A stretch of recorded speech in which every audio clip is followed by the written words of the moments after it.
बाप, खुदा बेटे, खुदा रूह कुदस के नाम से आमीन। ज़बूर बाप 12।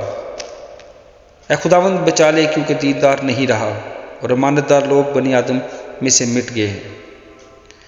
वो अपने अपने हमसाया से झूठ बोलते हैं, वो खुशामदी लबों से दो रंगी बातें करते हैं। खुदावंद सब खुशामदी लबों को और बड़े बोल बोलने वाली ज़ुबान को काट डालेगा। वो कहते हैं, हम अपनी ज़ुबान से जीतेंगे, हमारे होंठ हमारे ही हैं, हमारा मालिक कौन है। गरीबों की तबाही और मिस्कीनों की आह के सबब से खुदावंद फरमाता है कि अब मैं उठूँगा और जिस पर वो पुकारते हैं उसे अमन व अमान में रखूँगा। खुदावंद का कलाम पाक है।